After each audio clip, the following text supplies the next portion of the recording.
Buenas noches a todos y todas. Agradecer al profesor Joan Busquet que nos ofreciese un espacio en su agenda para estar esta noche en la tribuna del Club La Provincia.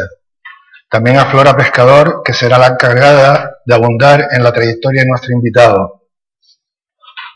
Ahora, solo comentarles que la conferencia de Joan Busquet, titulada Ciudades históricas y frentes marítimos, un futuro prometedor, se enmarca en la iniciativa Hagamos un Plan Verde Las Palmas de Gran Canaria, LPGC, una idea que, promovido por el Gabinete Literario, empezamos a trabajar en 2019. El año pasado hicimos un ciclo de conferencias y mesas redondas donde pusimos el foco en el Guiniguada, pero con la vista puesta en la necesidad de empezar a abordar la transformación de la ciudad desde los parámetros de la sostenibilidad, siempre con la finalidad de que los ciudadanos tengan una mayor cota de bienestar social. La iniciativa Hagamos un Plan Verde Las Palmas de Gran Canaria se inserta en el contexto de la lucha contra el cambio climático, cuya emergencia ya ha sido declarada por la Unión Europea y por el propio Gobierno de Canarias, que anuncia la aprobación de una ley para mitigar las repercusiones del fenómeno y establecer mecanismos de adaptación. Los ayuntamientos van a tener un protagonismo especial en una coyuntura que ya ha empezado a caminar, con cambios revolucionarios en su urbanismo, tratamiento de aguas, utilización de energías alternativas, planes de movilidad, espacios verdes, reducción del tráfico. Se avecina un panorama apasionante y tanto el Gabinete Literario como el Club La Provincia están en el propósito de facilitar el máximo de visiones para enriquecer el debate. Antes de finalizar esta breve presentación, agradecer el apoyo del Centro UNESCO de Gran Canaria, a la Consejería de Solidaridad Internacional del Cabildo de Gran Canaria, al Instituto de 20 Grados y, por supuesto, a los artistas de PCJM, Cintia Viera y Pablo San José, creadores de la imagen de Hagamos un Plan Verde LPGC, Las Palmas de Gran Canaria. Sin más, los dejo con la arquitecta, paisajista y profesora Flora Pescador. Buenas tardes. En primer lugar, quisiera dar las gracias al Club La Provincia por darme la oportunidad, el verdadero placer de presentar a alguien como Joan Busquet, que tiene un currículum extensísimo que voy a tener que leerlo, porque es difícil resumir en unas pocas palabras su currículum vitae, impecable, valioso y de tan amplio espectro. Para muchos profesores de la Escuela de Arquitectura de Las Palmas y a muchas generaciones de arquitectos, especialmente a los que nos dedicamos al urbanismo y al paisaje, el magisterio de Joan Busquet ha sido siempre un ejemplo que ha ejercido una profunda influencia en todos nosotros. Cofundó junto a profesores como Manuel Solá Morales el reconocido Laboratorio de Urbanismo de la Escuela de Arquitectura de Barcelona, el LUB, que este año, por cierto, ha cumplido los 50 años. Un laboratorio de donde han salido muchas investigaciones pioneras sobre la ciudad, sus periferias, el urbanismo urbano, el proyecto urbano, y que tanta repercusión e influencia ha tenido siempre sobre la reflexión en el campo disciplinar y académico, pero también en el profesional y con una muy amplia difusión en un contexto internacional. Joan Busquet ha tenido una amplísima trayectoria académica que le ha llevado a ser catedrático de la Escuela de Arquitectura de la Universidad Politécnica de Barcelona, pero también profesor invitado en universidades de medio mundo. Por nombrar solo unas pocas, la Escuela Politécnica Federal de Lausanne, la Universidad de Roma, la IEI de Londres, o la mundialmente conocida Universidad de Harvard, en donde aún continúa como catedrático de diseño y planeamiento urbano. Joan Busquet es autor de una bibliografía muy extensa que sería imposible enumerar en el tiempo de una presentación como esta. Me gustaría, sin embargo, destacar algunas por su interés, como la urbanización marginal y los procesos de confrontación de las periferias, tema sobre el que versó su tesis doctoral. También otro texto que aborda el análisis de las ciudades históricas como el casco antiguo de Barcelona, un pasado con futuro, un título muy revelador de su pensamiento sobre la capacidad de proyección de futuro de los centros antiguos o históricos y también el libro, me gustaría remarcar el libro sobre los procesos de crecimiento de la misma ciudad denominado Barcelona, la construcción urbanística de una ciudad compacta. Tiene muchísimos otros que no nombro, pero tiene una biografía extensísima. Por su extraordinaria trayectoria, ha sido premiado en múltiples oportunidades, destacaré solo algunos premios. Ha recibido en 3 ocasiones el Premio Nacional de Urbanismo, en 1981, 85 y en 1996 por el Plan Especial de Rehabilitación de la Ciudad de Toledo. También ha recibido el Gran Premio Nacional de Urbanismo de Francia. Y en el mismo año, en el 2011, recibió el importante Premio Internacional Erasmus en Holanda, que reconoce cada año a personas que hayan contribuido de forma relevante a la construcción europea. En su día, junto a otros arquitectos como Oriol Bohigas, fue artífice de la transformación ejemplar de la ciudad de Barcelona en los años previos a la preparación de las Olimpiadas, ocupando la plaza de director de planeamiento urbano en el Ayuntamiento de Barcelona, donde se gestó un modelo ejemplar de producir ciudad a través de muchas y complejas iniciativas de diseño urbano y de gestión, y poniendo en valor especialmente el espacio público. Su forma rigurosa de intervenir en la ciudad le ha llevado a abordar con su estudio BAU y BLAU trabajos de gran complejidad en lugares como Toledo, La Coruña, Mallorca o Las Palmas, y en un contexto internacional en lugares como Lisboa, Toulouse, Trento, La Haya, París, Buenos Aires, Sao Paulo, Singapur, por decir solo unas pocas. Muchos de estos trabajos están centrados en dar a las ciudades una estructura urbana coherente, practicando un enfoque multidisciplinar y pragmático que combina valores históricos, culturales, sociales y medioambientales, y teniendo también en cuenta las infraestructuras o los aspectos socioeconómicos. Muchos de estos proyectos ejemplares están localizados en algunas áreas centrales y barrios históricos, y también en frentes fluviales y marítimos, en donde aborda soluciones creativas que especialmente ponen en valor el espacio público de la ciudad. Quisiera felicitar a los organizadores de la iniciativa Hagamos un Plan Verde para la ciudad de Las Palmas de Gran Canaria, y también por la oportunidad que significa para su frente marítimo tener aquí a Joan Busquets. Alguien que conoce a fondo la ciudad y que redactó en el 2007 un proyecto urbano para Guiniguada, que supongo que después veremos, un proyecto minucioso que propone una solución para la desembocadura del barranco y la renovación del frente marítimo y fluvial de la ciudad histórica. Quizás sea este uno de los puntos de la ciudad que se merezca una gran ambición. Y no se debería desaprovechar la oportunidad actual del proyecto de la Metro Guagua, a su paso por el Guiniguada, para lograr finalmente conciliar el frente marítimo, la ciudad histórica, las demandas ciudadanas de espacio libre y la movilidad sostenible. Un reto a afrontar desde el proyecto urbano. Me gustaría recordar a un arquitecto menorquín que estuvo por aquí en los años 50, que se llamaba Nicolás Rubió de Tudurí, y que dijo que una ciudad marítima es siempre media ciudad, porque la vida de su gente se hace tanto en tierra como en mar. Las Palmas de Gran Canaria es una ciudad marítima que casi cumple perfectamente esta definición. Sin embargo, la orientación de la ciudad creo que todavía le falta algo para llegar a entrar dentro de una definición como esta.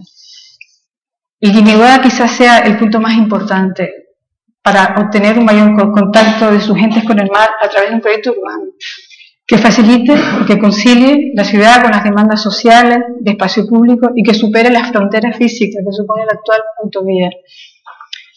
Quisiera reivindicar el valor de las personas y sus ideas, especialmente de aquellas que, como Joan Busquets, nos transmiten conocimientos profundos y maneras lúcidas de hacer.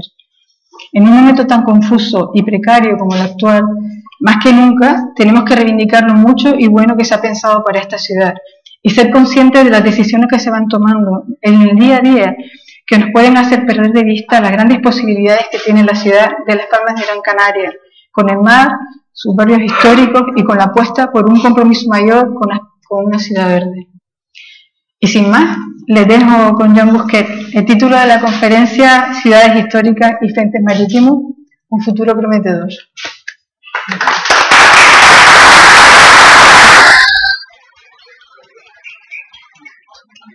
¿Movemos las sillas para allá? Sí. ¿Tú quieres bajar? Bueno. No, igual movemos las sillas. Bueno, muchas gracias por la invitación, tanto al gabinete como al club de la provincia y las presentaciones. Y también agradezco, digamos, la presencia de amigos y personas con las que he tenido un trato personal en las últimas décadas. Voy a tratar un poco, siguiendo el título planteado, hablar de la ciudad histórica y también el argumento de la ciudad marítima. Como tú decías, recordando a Rubio y Tudurí, las ciudades que tienen mar tienen una gran ventaja. Y ahora querría, y quizá ustedes van a pensar, quizá yo decía, sería bueno introducir cuáles son los temas que hoy en día están más preocupando al urbanismo de las ciudades, sobre todo pensando en las ciudades europeas, y después querría en la segunda parte retomar ese tema que planteaba antes, ese tema del frente marítimo en la posición central del barranco del Quiniguada. En primer lugar, querría decir qué está pasando hoy en día en las ciudades, en el urbanismo, entendiendo que el urbanismo es esta manera de pensar las ciudades que nos ayuda a mejorarlas y nos ayuda a dar solución a los problemas que los ciudadanos y la actividad económica, los visitantes reclaman. Por lo tanto, en este sentido, el urbanismo no es una ciencia, sino, a mí me gusta más decir, es un saber práctico, pero tiene mucho de saber, pero también de práctico. Por lo tanto, no es un dibujo el urbanismo, sino es algo que sirve para resolver cosas, para resolver problemas, para dar mejor solución a nuestras formas de vida. Por tanto, ¿qué está ocurriendo? Yo querría destacar en este momento, hay un cambio en la cultura de la movilidad. Me parece que todos lo estamos viendo, pero como son cuestiones que van cambiando cada día, un día detrás de otro, es muy difícil darles nombre. Porque las cosas, cuando hay un terremoto, se dice antes y después del terremoto, pero cuando los cambios son continuos, ¿cómo puedo entender el cambio? El cambio se puede entender con esta imagen. Nuestras ciudades, y antes usted lo decía, nuestras ciudades han sufrido y están sufriendo el automóvil. Esta imagen es una imagen de París, ya les advierto, es una imagen manipulada con Photoshop. Pero puede ser, y lo podemos hacer en muchas ciudades, que el automóvil es el que ha regentado, el que ha sido dictador de la forma de nuestras ciudades. Y es así. Y aunque hoy en día digamos que no, todavía manda mucho en las ciudades. Por lo tanto, una de las proposiciones que yo les pongo aquí sobre la mesa es que sin duda esto está cambiando, y ha de cambiar. Y hemos de hacer todas las formas posibles para que este cambio entre en práctica. Pues en una situación como la europea, en una situación democrática, para poder cambiar las cosas hay que dar mejor oferta para que el coche deje de ser el que manda. Por tanto, no hay otra solución. Las ciudades grandes empiezan a tomar otras medidas, y se oye en Madrid, en Barcelona, en Londres ya tomaron decisiones de cerrar la ciudad central o de hacer pagar para entrar a la ciudad central. Esto a las ciudades, digamos, medias, ciudades media grandes como Las Palmas, va a costar más, pero evidentemente no hay otra forma que encontrar espacios donde el coche no sea el elemento importante. Y de esto vamos a hablar más. Pero querría seguir con este argumento, el cambio. Yo insisto que hay un doble cambio en la cultura de la movilidad, pero también en las formas como la ciudad se hace. Y aquí, por ejemplo, si vemos esta imagen, y muchos de ustedes las conocen, estas imágenes, hoy en día los utensilios que se utilizan para la movilidad son muy distintos y están cambiando casi constantemente. Uno no podía imaginar hace 15 años que la bicicleta fuera tan importante, por ejemplo, en París, que es una ciudad terriblemente machacada por los coches, pero está creciendo.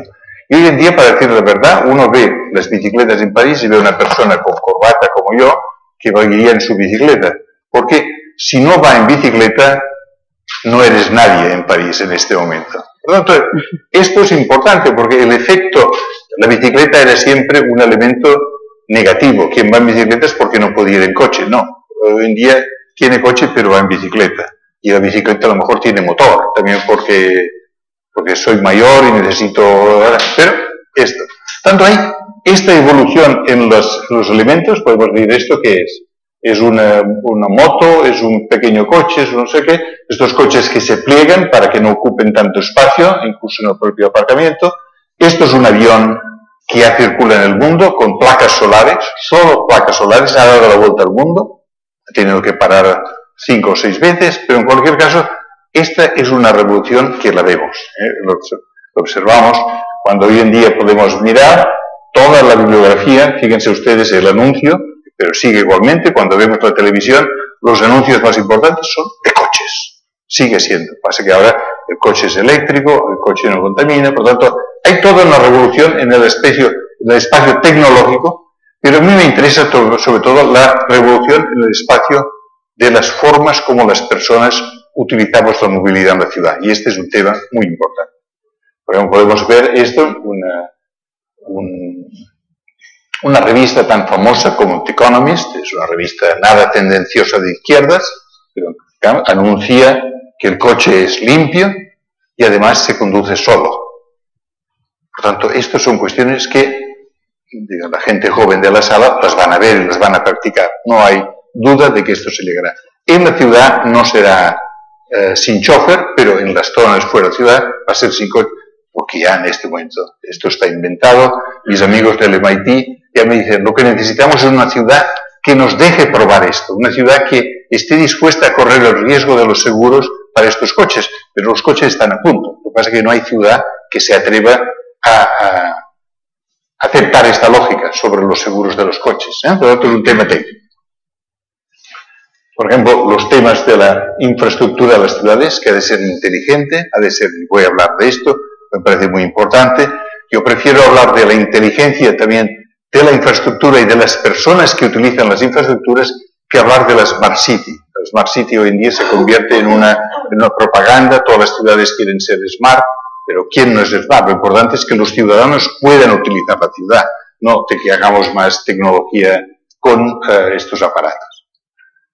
Por tanto, haciéndolo muy simple, hoy en día podemos observar que hay dos tendencias. Hay lo que es los cambios tecnológicos, y normalmente hablamos de estos, pero hay los cambios sobre todo de las formas de comportamiento. Y esto es fundamental. Las personas empezamos a utilizar la ciudad de una manera distinta. Y la gente, si hacemos las aceras amplias, la gente quiere pasear, quiere utilizar las aceras. Por lo tanto, es todo una manera de diseñar la ciudad que nos obliga a pensar de una manera distinta. Con este sistema se puede entender todas estas cuestiones. Para dar un ejemplo, los peajes de congestión, como el caso de Londres, estarían muy ligados a mecanismos de hardware, por tanto, duros de introducción, que exigen también un comportamiento de las instituciones distintas. Vean ustedes aquí que yo hablo de comportamiento institucional y personal. Hablo de hardware y software. Por tanto, hay todo un sistema, un desarrollo enorme sobre estas tendencias. Pero sin duda no podemos olvidar que el elemento clave en la revolución actual es probablemente este trasto, que más o menos todo el mundo tenemos en el bolsillo. Esta es la revolución de las formas de movimiento en la ciudad, pasa mucho por el móvil. Y en el futuro va a ser así.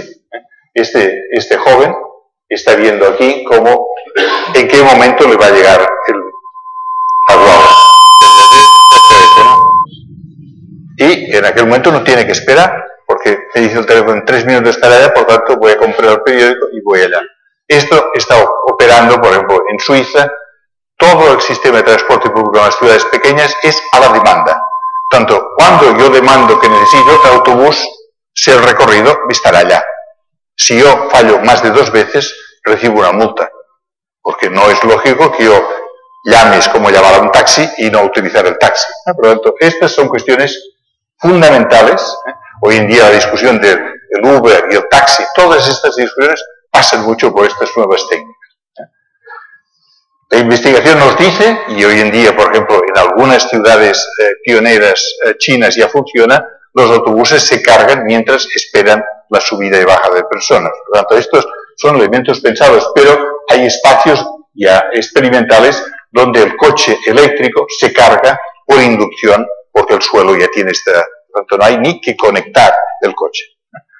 Todo esto nos hace una pintura sobre cómo la movilidad en las ciudades está cambiando. Por tanto, debemos pensar nuestras ciudades para que lo que hacemos hoy, en esta línea, en esta dirección, en esta tendencia, no nos queden anticuados. Esto es debido a que se acopla, ¿no? Sí, bueno, sí. Lo siento porque crea... Bien. Insisto en este argumento, me parece que es muy importante pensar en las decisiones de infraestructura que sean inteligentes para que se puedan adecuar a estas nuevas futuras necesidades que estamos viendo que aparecen.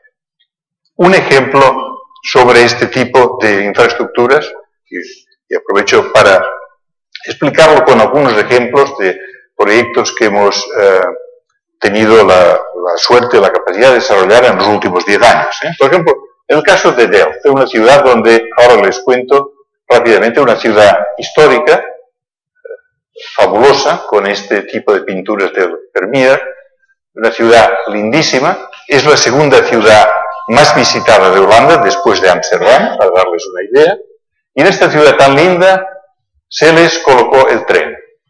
El ferrocarril llega una vez a la semana, en la mitad del 19, no crea ningún problema. Pero después llegan tantos trenes que los ponen en viaducto. Ven ustedes pasar el tren en la mitad de la ciudad.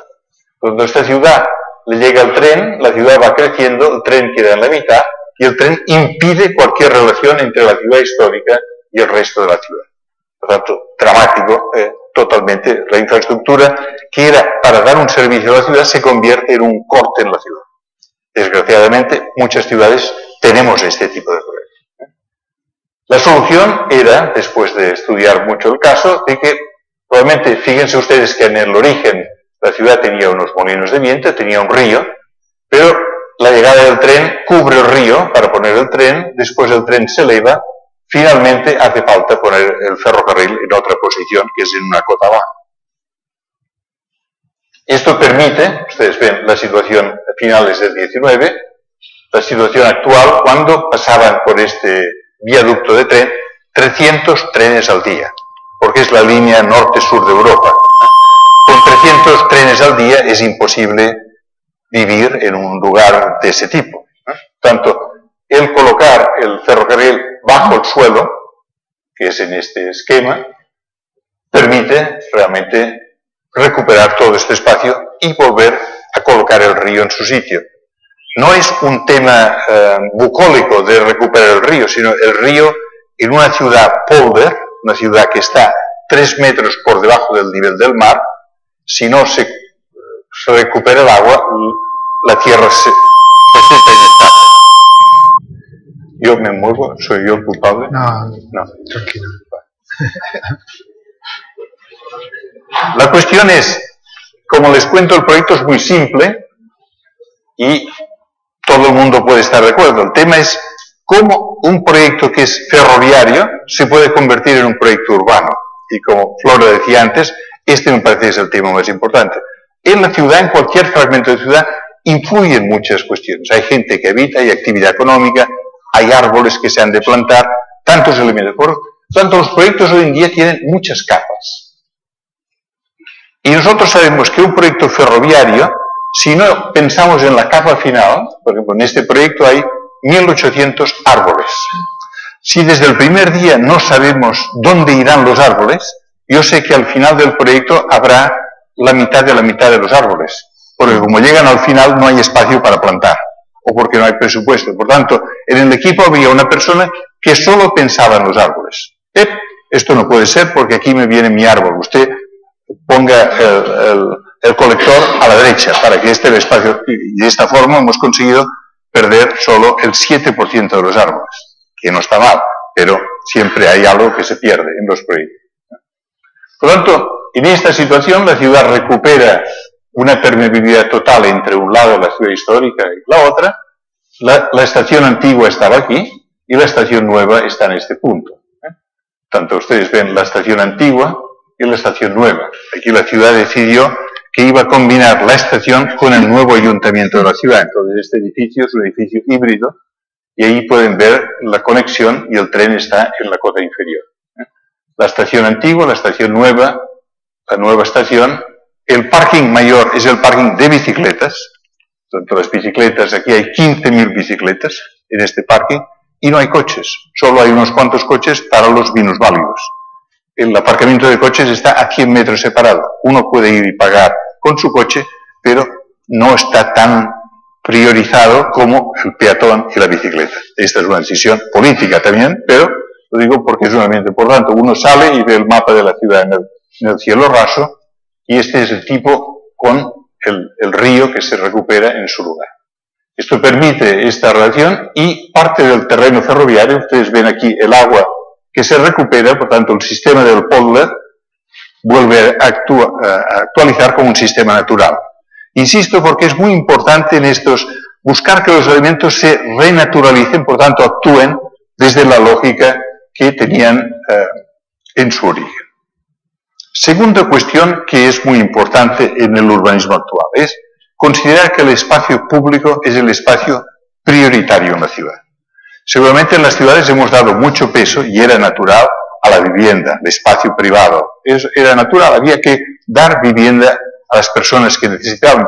Pero una vez la población está más o menos estabilizada, lo importante es que el espacio entre las viviendas, que llamamos el espacio público, tenga calidad. Y les explicaría este proyecto en una ciudad francesa que hemos podido hacer también en los últimos 8 años. Es una ciudad con un centro muy grande. Toulouse está en el sur de Francia. Es una ciudad con una actividad económica muy fuerte debido al Airbus, la fabricación de los aviones, y que es una ciudad con un movimiento de población muy grande, ¿no?, que incrementa cada año más de 20.000 habitantes en la ciudad. Por lo tanto, hay una dinámica constructiva todavía importante.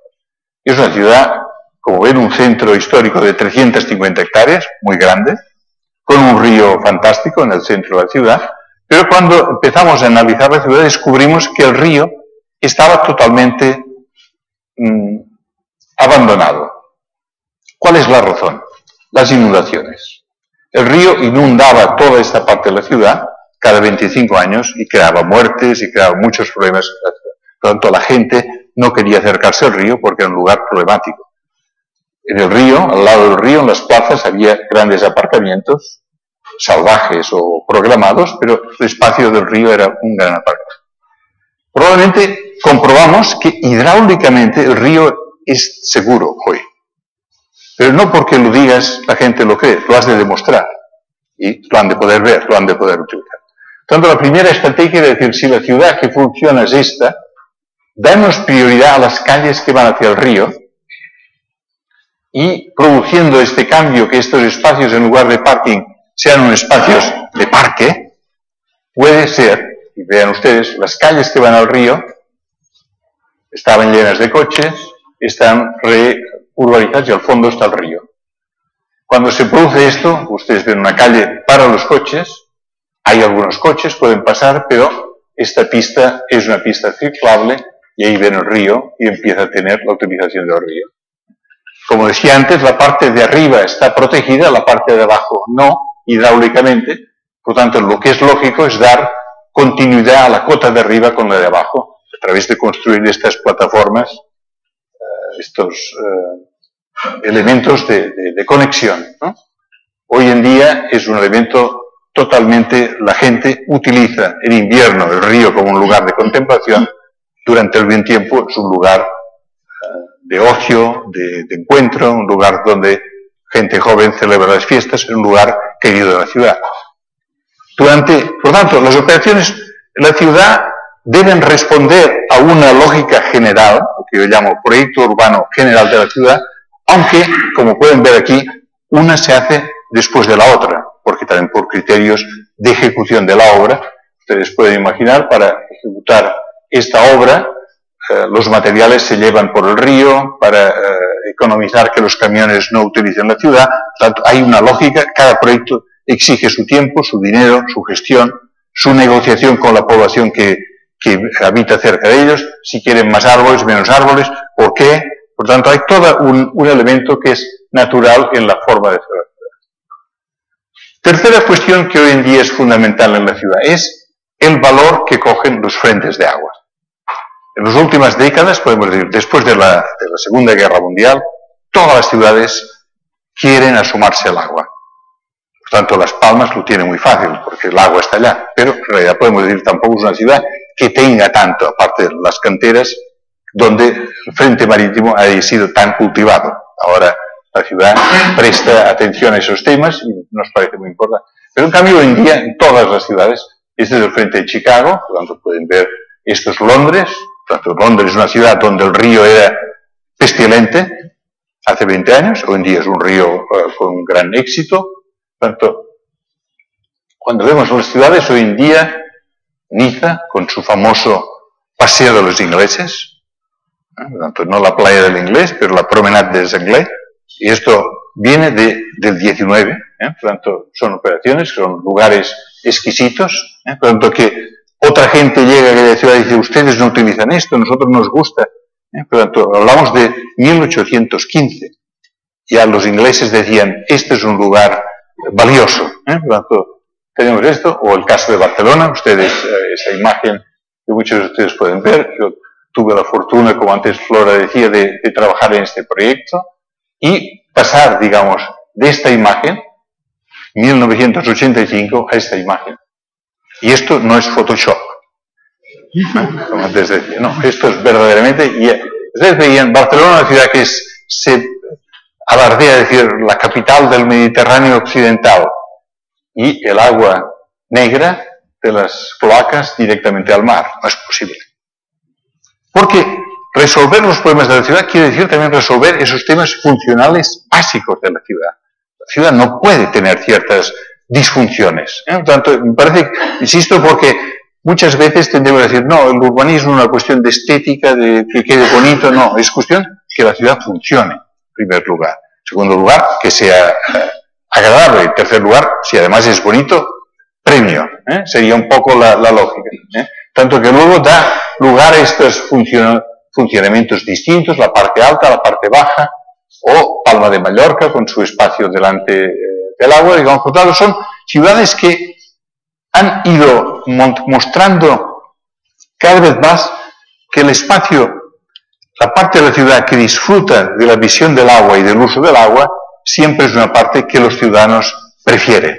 Este sería, la mayoría de personas prefieren el contacto con el agua y esto, incluso desde el punto de vista de la economía de la ciudad, es un factor nada desdeñable. Cuarto elemento era reforzar el valor de los centros históricos. Los centros históricos, y en el caso de ustedes, es claro, digamos, el famoso ejemplo de la discusión que ahora quería yo introducir también de Vegeta y Triana, es evidente que son centros que ustedes tienen la fortuna, que son espacios privilegiados en la ciudad, en la historia, en la arquitectura, en la dimensión del espacio público, y que tienen un nivel de tratamiento arquitectónico y de actividades muy elevado. Y esto me parece que es muy positivo en el bagaje y en el DNA de la ciudad, digamos. Nosotros tuvimos esta experiencia en la ciudad de Toledo, que es una ciudad maravillosa, como ustedes saben, e hicimos la estrategia para... pero en Toledo el tema era algo distinto. El problema en Toledo era que el ayuntamiento, cuando empezamos a trabajar, nos dijo, mire, hemos hecho una decisión, no sé cómo lo hemos hecho, pero hemos creado allá en el polígono un grupo de viviendas, de 2.000 viviendas, y hemos ofertado a la gente que vivía aquí, si quería ir, que la gente ha ido allá. Hombre, pues no, mejor hubiera sido, en lugar de hacer las viviendas, que hubiera rehabilitado. No nos habíamos dado cuenta de esto. Parece naif, pero así han actuado muchas ciudades. Entonces, es una ciudad preciosa, pero vacía de contenido. Tanto como conseguir que la ciudad se rearme de funciones, la ciudad histórica, que en este caso está elevada, 80 metros sobre el nivel del río, esta ciudad puede ser reactivada. Aquí había dos estrategias. Una, llevar actividades en los grandes contenedores, paso deprisa porque no es el tema de Vegeta y Triana, pero cómo conseguir que la residencia se reinstale en Toledo, ¿no? Y ahí pasaba mucho por la creación de sistemas de remontas verticales, que son estas escaleras mecánicas. Esto lo hizo Elías Torres, y esta de aquí la hicimos con Rafael Moneo, para conseguir que cada mañana 15.000 personas funcionan y se mueven a través de estas escaleras. Con lo cual hoy en día no es necesario, solo los residentes suben al casco y hay algunos pequeños aparcamientos para el residente censado en el caso. Recientemente pudimos trabajar en este centro histórico de Aviñón, en Francia. Aviñón es la ciudad que más o menos todos recordamos, una ciudad preciosa, exquisita, que fue la ciudad de los papas en el siglo XIV, cuando la Iglesia se dividía y por tanto los papas huyeron del mal rollo que había en aquel momento con el Estado en Roma y se instalaron en esta zona. Es una ciudad bellísima, con este tipo de forma, pero una ciudad que tomó una decisión un poco errática, que puso la estación de alta velocidad aquí, y la tiene construida desde el 2001, pero en un desierto. Todo este espacio está libre. Ir a la estación de Aviñón es como ir a un aeropuerto. Todo el mundo va en coche, aparca el coche, coge el tren y se va a París o se va a Marsella. Por tanto, no es una estación, un tren. Siempre estamos acostumbrados, un tren nos deja en la ciudad, pero aquí te deja en un... Entonces, el proyecto persigue esta ocupación de este espacio, pero sobre todo persigue, ustedes ven que el proyecto es casi tan grande como centro histórico. Lo que persigue el proyecto es ponerlos en relación. Tanto, estamos en una zona baja, una zona con riesgos de inundación. El TGV está aquí, en este momento, ya funciona desde hace 20 años. Y este es el espacio a desarrollar, teniendo muy en cuenta que estamos en una zona muy débil desde el punto de vista hidráulico, y por lo tanto es una zona donde hay que contar cómo el exceso de lluvia puede trabajar en este tipo de situación. Por tanto, el proyecto consiste en este desarrollo, pero consiste sobre todo, fíjense, este es el centro histórico, la conexión directa. Esto en bicicleta son 7 minutos y andando son 20 minutos. Por lo tanto, el barrio de la estación pasa a ser un barrio del centro histórico. O el centro histórico es el elemento que viene reforzado a partir de la estación. Insisto en esto porque me parece a mí crucial también en el caso de Las Palmas de que el centro histórico no solamente sea hermoso como es por los edificios o los espacios, sino que se le refuerce su valor de ser el elemento, a mi forma de ver, o uno de los elementos seminales de la ciudad. Y aquí es donde querría yo ahora referirme. Ustedes saben, algunos de ustedes, hicimos esta discusión con el ayuntamiento, con algunos de ustedes, y esto se presentó el proyecto del Frente Marítimo y de la reconversión de la abertura del Guiniguada como un barranco abierto, digamos como una operación. Vimos y hemos estudiado la situación, lo que yo llamaría, qué principios, a partir de esta discusión de por dónde el urbanismo se mueve hoy, por dónde también la ciudad y las instituciones de la isla se están moviendo en relación a esos temas de la movilidad, de los cambios, cómo la ciudad puede mejorar en estos términos, cómo podríamos hacer. Primera idea, y ahora hablo de esto como principios abiertos, no es un proyecto cerrado, sino unos elementos de reflexión. Primero, me parece que hay que insistir en este valor. Vegeta Triana y el Guiniguada son unos elementos grandes e importantes en toda esta fachada, la fachada larga de Las Palmas. En un momento donde la consolidación de la armadura arterial es muy alta.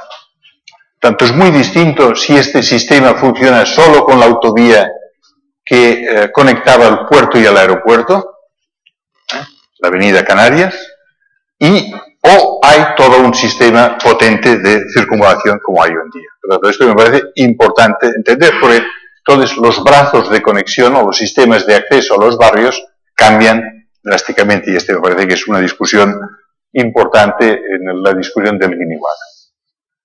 Segundo elemento, que me parece a mí que la hipótesis de un metro guagua, por tanto de un elemento potente con funcionamiento asegurado, recuerden el ejemplo que decía, asegurado con esto, es decir, que el metro guagua es puntual, es confortable, es eficiente, tiene sitio propio en la ciudad, funciona en sitio propio. Esto me parece que va a cambiar mucho el funcionamiento de una ciudad que es más bien lineal como Las Palmas.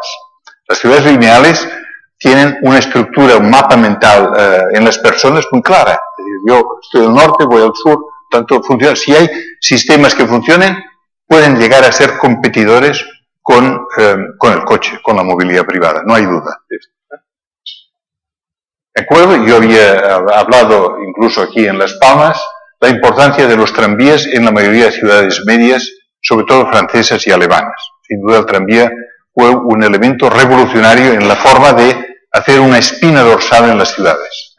Hoy en día seguramente son más tipo metro guagua. ¿Por qué? Porque pueden ser no contaminantes. La ventaja del tranvía era que no era contaminante, sin duda. Era seguro, tenía carril propio, no podían pasar. Por tanto, tenía asegurado. Hoy en día, si aseguramos el carril propio y tenemos elementos que son no contaminantes, sin duda es mucho más eficiente el sistema de arriba que el sistema del tranvía. Y hay algunas ciudades que se lo replantean. El coste por kilómetro del tranvía es enorme. Y la dificultad de cambiar un tranvía cuando tiene un problema es enorme, porque solo tiene los raíles. Aquí, si tenemos un problema, se puede encontrar soluciones muy fácilmente. Entonces, las ciudades tienden hoy en día a buscar soluciones en ese sentido más adaptables, más fáciles de implementar.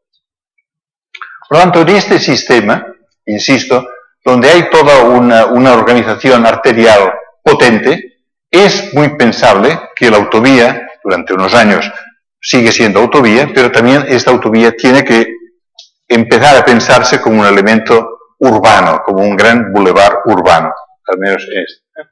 La situación actual hoy es más o menos esta. Por tanto, ¿qué ocurre hoy en día? Si nos fijamos en este sector del frente marítimo Guinea-Guada, que todo lo importante es la autovía. La red interior es muy escasa, por no decir inexistente. Seguramente tiene sentido pensar que el sistema de la autovía Avenida Canarias y el sistema de calles interior viniera siendo dos elementos con juegos distintos. Hay que entender que la vocación de este elemento de la costa tiene que ser cada vez más bulevar y que este interior ha de ser totalmente urbano, quiere decir que hay cortes de semáforos, hay que evitar, no se va a doblar la circulación interior, sino quien va a ser la espina central aquí es el metro, ese tranvía nuevo, ese tranvía metro guagua. Tanto este es el elemento importante en este. Segunda reflexión, ¿cuál es lo que los italianos, los latinos, llamaban la forma urbis, la forma general de Las Palmas? Si ustedes me permiten, yo creo que esta imagen habla por sí sola, es una imagen totalmente, la forma de la ciudad es una forma espectacularmente clara, con su definición, con el pequeño istmo, la isleta, pero lo que es clave es el rol que siempre Legueta y Triana han tenido en este sector, donde vemos el Guinea-Guada con sus dos puentes. Lamento que la pantalla es un poco pequeña, me gustaría que fuera mayor, pero ustedes se lo conocen, hay los dos puentes y sobre todo el primer puerto, tanto la ciudad era aquí toda ella, y aquí empieza el proyecto del nuevo puerto, pero todavía está en proyecto en ese mapa de 1878. Por lo tanto, es importante porque esto nos da una forma general, que me parece que es la forma que el territorio, que la geografía impone. Ahí ven ustedes otra ciudad que se parece mucho, es La Coruña, como ustedes bien saben, que tiene su isleta, tiene también sus canteras y tiene su puerto a un lado, pero es más limitada. Es decir, La Coruña está ahí limitada. Ustedes pueden ver la importancia de esta fachada que se abre tranquilamente y permite una expansión. En Coruña nosotros tuvimos la oportunidad de trabajar sobre cómo pacificar la relación de la ciudad con el puerto, digamos, que era un tema muy acuciante debido al mismo problema de aquí. Lo que habían hecho los ingenieros era producir autovías, autopistas que iban al puerto y pasaban del puerto a la zona de las playas, digamos. Si observamos la forma como la costa históricamente se ha ido desarrollando, podemos ver que siempre ha habido unas ciertas tangencias, que tiene que ver con esta forma urbis, la forma general de la ciudad, que se han manifestado con proyectos como los aterros que dicen los italianos, del sector de la fachada litoral, la ciudad del mar, con estos edificios un poco brutalistas, digamos, pero todo corresponde a la época, digamos, no tampoco deberíamos entender las cosas fuera de lugar, pero esto nos permite entender que seguramente sobre esta forma general de la ciudad hay unas ciertas tangencias que nos permiten entender cómo el Guineuada ha hecho su curso y su sistema y cómo la parte actual está aquí y en la zona probablemente del frente marítimo delante del mercado, digamos, el espacio todavía permite una tangente nueva, que es lo que seguramente en este momento también el plan general contempla, es decir, esta tangente nos da este espacio que permite con este espacio imaginar que la avenida Canarias se mantiene o se transforma en boulevard, con capacidad viaria en principio, pero que esto libera el espacio para pasar directamente, prolongar la calle Rafael Cabrera y tener esta continuidad del Metro Guagua, que sería esta línea roja. Con esto se gana un espacio considerable para este parque urbano, que a nuestra forma de ver siempre es imprescindible para aumentar la calidad de este espacio Vegeta Triana, y además permite que nazca ya una idea de paseo marítimo, de paseo litoral solamente para peatones y bicicletas. El barranco en esta lógica nos parece que exige un proceso de reconversión clara, como todos los barrancos que están cerrados hay que abrirlos del mar hacia arriba, del mar a los riscos, y probablemente Guineuada tiene, a nuestra forma de ver, ha de pasar de este futuro parque litoral que yo definía antes al espacio natural interior. Nos parece que esto es bastante. Si ustedes ven, si recogemos hoy en día el Guineuada, el trazado del Guineuada, como ustedes saben, el Guineuada viene de 1.500 metros prácticamente al 1%, es un torrente enorme, pero todo esto tiene una vocación de espacio natural increíble, y la parte más urbana es de donde hay la recogida del depósito de piedras, digamos, hasta la zona urbana que es hoy en día la carretera del centro. Tanto la historia, ustedes la conocen mejor y la han trabajado, pero esta historia de un lugar que era totalmente abierto a un lugar completamente de autovía, pero insiste, esto ha pasado en muchas ciudades. No nos deberíamos escandalizar como un sistema, la reconversión es necesaria. Para que ustedes se hagan una idea, la famosa Rambla de Barcelona, que todos más o menos tienen una imagen tal, la Rambla de Barcelona, por el último alcalde franquista de Barcelona, fue propuesta para hacer una autovía. Afortunadamente conseguimos pararlo, pero estaba el proyecto de la autovía. Imagínense ustedes la Rambla. Es algo, parece inconcebible, pero esto sí es así. Por tanto, hemos de pensar que las cosas hay capacidad para revertirlas y reconsiderarlas. Probablemente nos parece a nosotros, la primera fase sin duda es abrir desde abajo, a lo mejor se puede hacer en 3 saltos, esto hay una discusión abierta. Querría ahora seguir con la fachada marítima, explicando los elementos para... Yo antes decía, este es el espacio, si se recupera esta tangente del mar, estos serían los elementos. Primer elemento que reconocemos es la calle equipada. Rafael Cabrera es una calle que nos permite imaginar como una calle donde el Metro Guagua está en el centro, entre árboles, probablemente entre palmeras, y se define un espacio que con 2 líneas de circulación, una en cada sentido, donde hay 2 coches cuando es necesario porque hay entrada o giros a la izquierda, pero en realidad con una sección de este tipo es posible encontrar esta dimensión. Segundo es el parque con servicios, por tanto este parque puede tener algunos servicios, al ser un parque activo, por tanto habrá kioscos, puede haber delante del mercado, a nosotros nos parece un parking subterráneo, esto es posible, porque los mercados necesitan de cierto apoyo. Vegeta necesita también algún aparcamiento para los residentes, insisto, los residentes. Nosotros lo hemos practicado en otros proyectos. El residente ha de tener la ventaja de que, como yo soy residente y censado, tengo una ventaja que puedo aparcar con un precio moderado, un precio muy reducido en este lugar. Esa es la forma. A lo mejor guardará una moto, otro guardará, pero es la capacidad de tener el acceso. Tercera cuestión, en este sector la autovía puede tener el perfil de parkway, ¿no? Digamos, quiere decir, ustedes tienen algunos trozos donde la avenida Canarias tiene un buen perfil, pero nosotros proponemos que sea absolutamente exagerado en la presencia del verde en las... y el cuarto elemento sería el paseo litoral. Si lo vemos con más detalle, la calle equipada tiene sección para permitir que luego desde el parque, en la zona, porque el aparcamiento solo ocupa una parte del parque, pero del aparcamiento podemos pasar directamente a la acera del mercado o directamente a la misma acera del teatro. Esto nos parece que es un elemento que ayuda. Esto da un poco la imagen.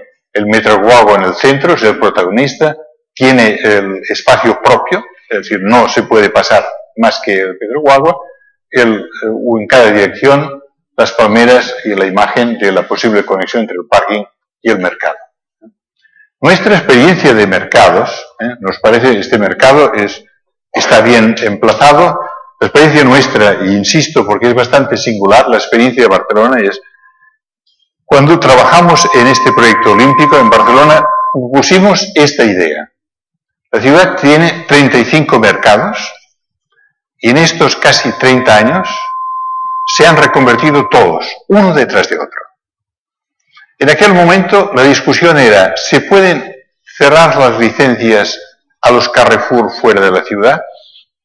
Esto era casi imposible y había gente que quería ir al Carrefour. Digo Carrefour, si me permiten, por hablar de un nombre, hay muchos Alcampos y lo que sea. Pues, llegamos a la conclusión que lo importante es que el mercado compita con estos shoppings exteriores.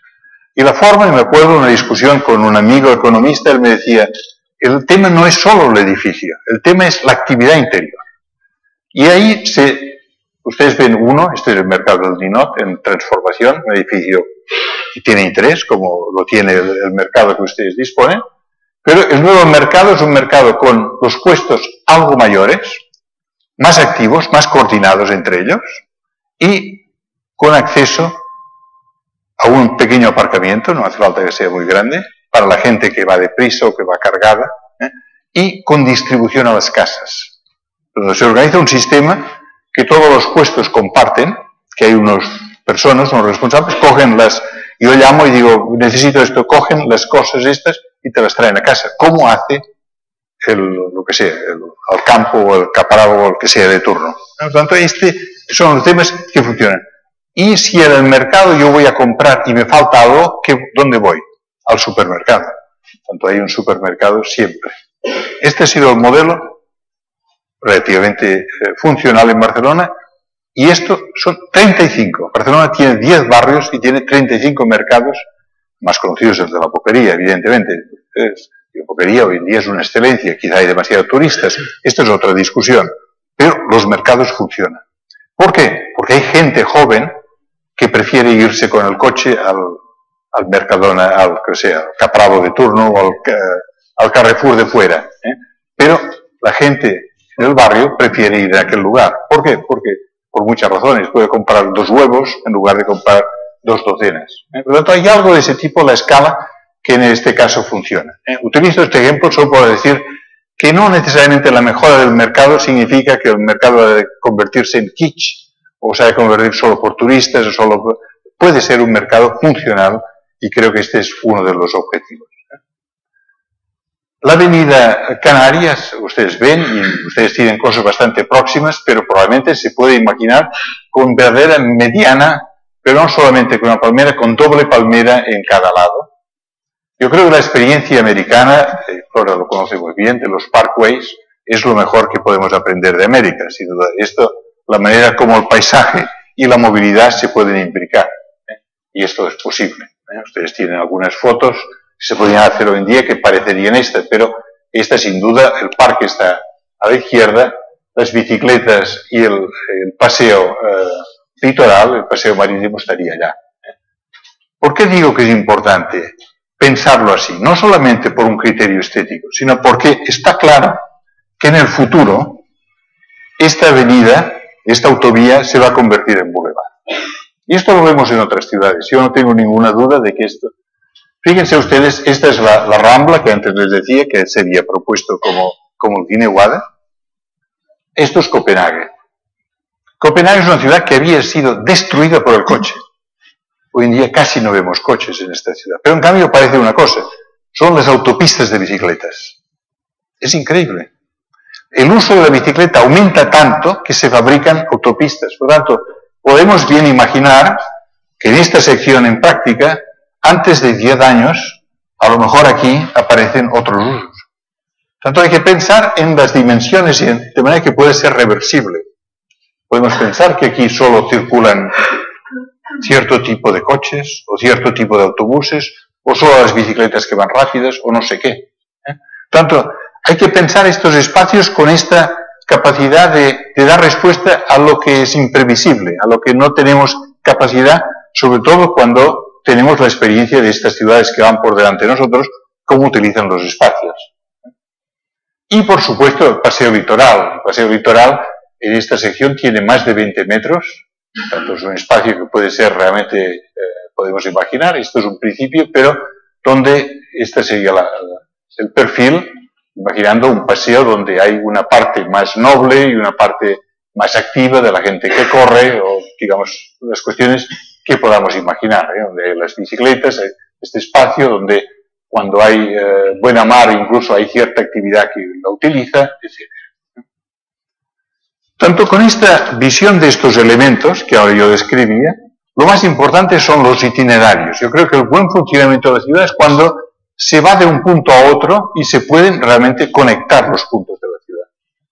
Tanto la manera como yo definiría es, hay un espacio, un sistema arterial que todavía hemos de respetar, parece lógico respetar.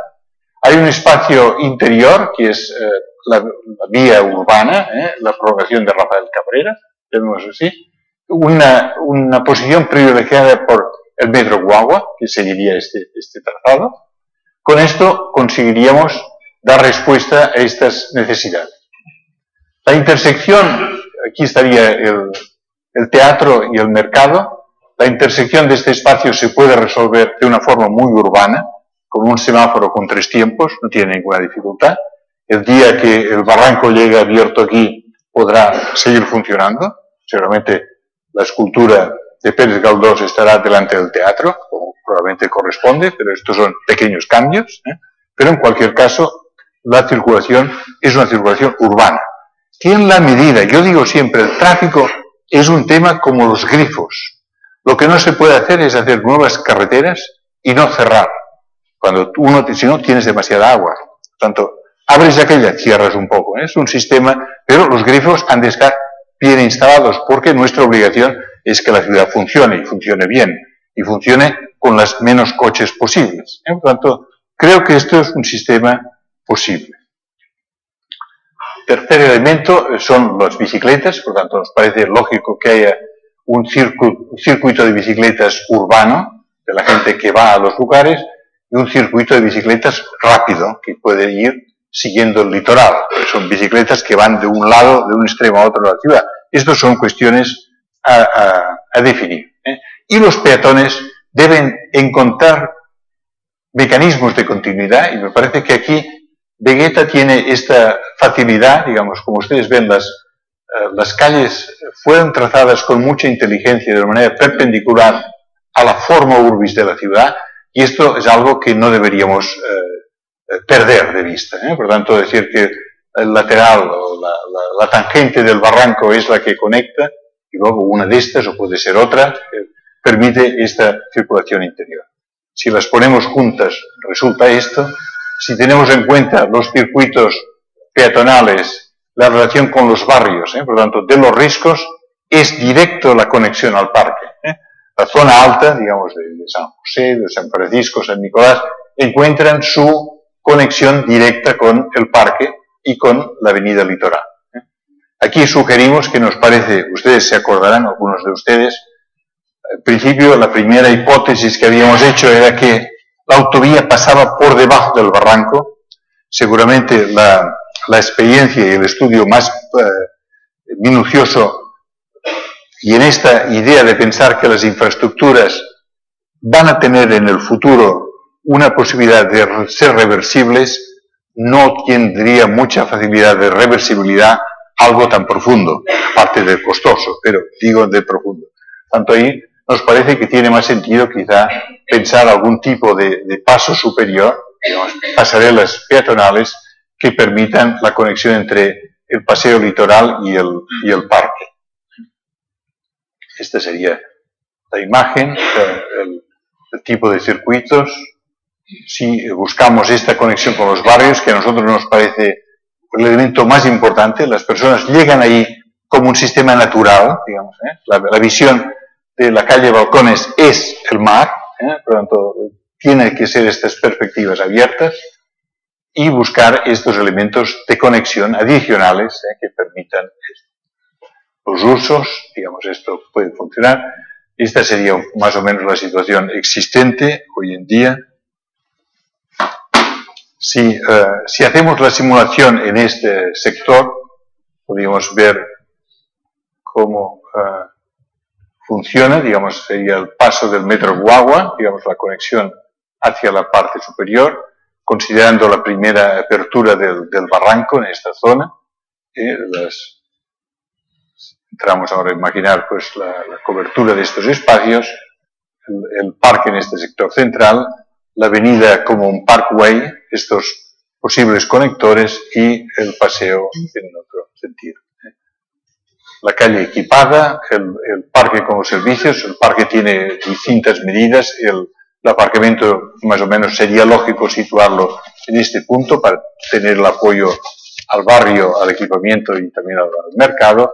La posibilidad de ver un refuerzo, digamos, la existencia de un intercambiador entre líneas de guaguas en este sector, esto hay que valorarlo.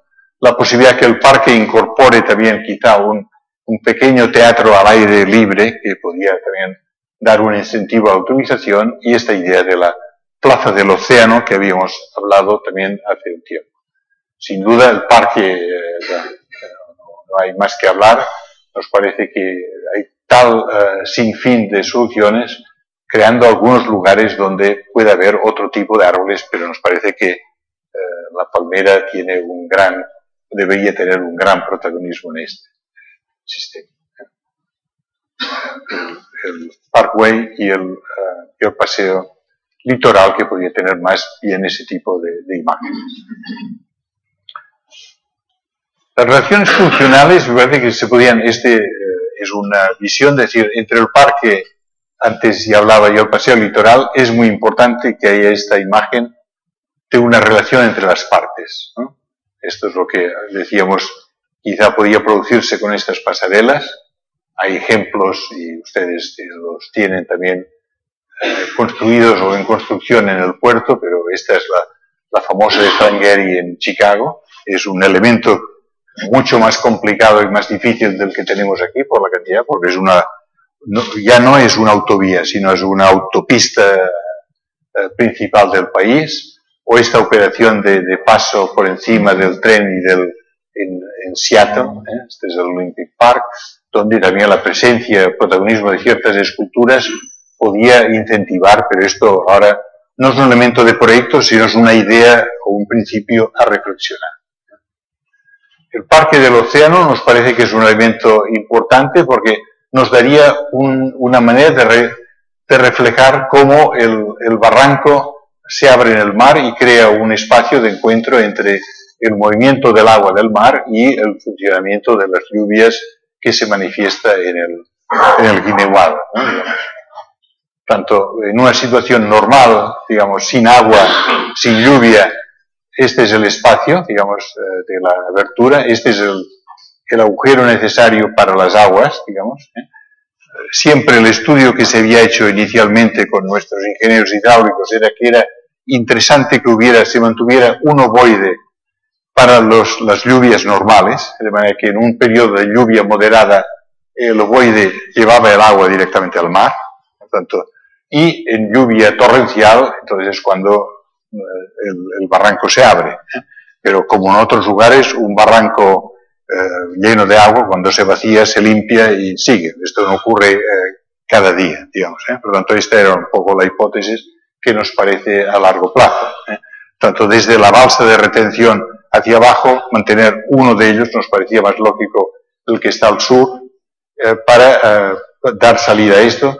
Encima del ovoide es donde hay este camino de conexión por debajo de la autovía para conectarse con este baluarte junto al mar y el paseo litoral. Este es un poco el comportamiento del agua. Cuando la marea está baja, se mantiene la marea todavía y hay el agua de esta, que en principio se consideraba que era un agua que podía ser potable, sí, pero estos son temas más técnicos. Cuando la marea está alta, entonces este sistema ocupa. También es una forma que la plaza refleje algo que es difícil de ver, sino en la ciudad, que es el movimiento entre el océano y pero esto son principios para ser estudiados con el detalle que requieren estas cuestiones. Bien. Esta es la idea de que al fin en esta escollera, pues quizá un baluarte o un elemento importante para hacer también un itinerario que la gente de la ciudad también utiliza. Vamos hoy allá al baluarte, veremos el mar de otra manera, después paseamos y con la pasarela alta podemos retornar. Por tanto, buscar ciertos, insisto que la ciudad, siempre nuestros movimientos en la ciudad son de itinerarios. Voy de aquí a mi trabajo, en la mitad compraré el pan y compraré el periódico, veré a aquel amigo. Siempre organizamos nuestro mundo a partir de itinerarios. Por lo tanto, un parque también en el centro de la ciudad hay que darle contenido. Y finalmente mi reflexión iba a esta discusión, cómo el centro histórico puede encontrar, el fabuloso centro histórico que la ciudad dispone, encuentra hoy en día el corte de la infraestructura, el aparcamiento, los usos, cuando tenemos un teatro bien renovado, un mercado con un alto potencial. Por lo tanto, esta es un poco la imagen que querríamos superar, ¿no? La idea de decir que en el fondo el frente de la ciudad histórica es un frente de un parque con muchos árboles, no sabemos exactamente cómo, pero árboles que le dan una naturaleza distinta y que sobre todo implican movilidad de órdenes distintos, espacios muy urbanos y espacios muy metropolitanos que miran al mar, espacios que están esperando o haciendo ya presentando la presencia esta fuerte todavía del Guiniguada, y por tanto esta nos parece que era una manera de hacer esta reflexión. Una ciudad que yo he entendido y quiero visitar mañana algunas de estas cuestiones que se han puesto en la relación con el puerto, pero sobre todo encontrar que desde este lugar seguramente es posible imaginar por su dimensión, estamos hablando de un espacio de casi 1.400 metros, por lo tanto de 1,5 kilómetros, en una posición que hemos visto en la forma general de la ciudad clave, fundamental, pero sobre todo que para mí es esta lectura de decir, se puede introducir una sección que dentro de la diversidad de funciones que hemos de resolver, pueda dar solución a las distintas interlocuciones. Y ahí es donde un poco la visión de pasar de esta realidad a otra, digamos, y por tanto que tiene que ver esta imagen, que yo querría verla sobre todo desde esta visión, es decir, seguramente la pieza clave es, a partir de esta tangencia, reservar este espacio para que la ciudad gane el litoral y el parque, que pueda producir esta avenida con esta ambición de parkway, que le permita a su vez dar respuesta a este elemento de la calle equipada que es el metro guagua. Yo la verdad es que la experiencia personal de ver las ciudades cómo se han transformado, sobre todo en Francia, a partir de esas decisiones de tranvía o como de metro guagua, las ciudades han cambiado porque se convierte una ciudad que es larga y que tiene 10 kilómetros de fachada, de repente los movimientos entre los puntos se convierten en muy rápidos. Por lo tanto, son más veloces incluso que el coche. Teniendo en cuenta esta argumentación, que la ventajoso de un tranvía o de un metro guagua es que yo veo la ciudad, yo disfruto la ciudad, estoy llamando por teléfono y me conducen, y estoy en un espacio confortable y que además funciona con el horario previsto. Esto me parece que no tiene duda. Y luego esto permite recuperar esta ambición del parque, sobre todo viendo estos elementos donde el parque y estas conexiones desde los riscos hasta el mar es un paseo. Por tanto, esto me parece a mí que es fundamental en esta idea, y estos paseos aseguran esta conexión de vistas desde el paseo hacia la ciudad y al revés. Ven ustedes en esta sombra más oscura donde están el corazón, y me parece a mí que el valor quizá de esta reflexión es cómo Vegeta y Triana recuperan un valor más, no solamente el valor de sus edificios, que ya lo tienen, de las actividades que son emblemáticas, sino que además tienen el protagonismo de ser un atractor nuevo con las funciones de movilidad, pero las funciones de parque sobre todo. Y esto me parece a mí es el elemento que yo querría casi acabar con esta reflexión.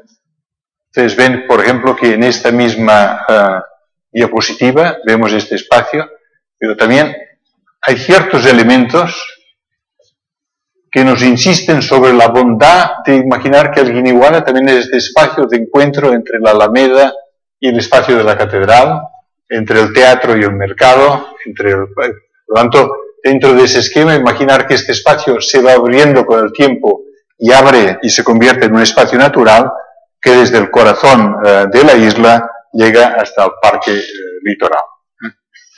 Gracias.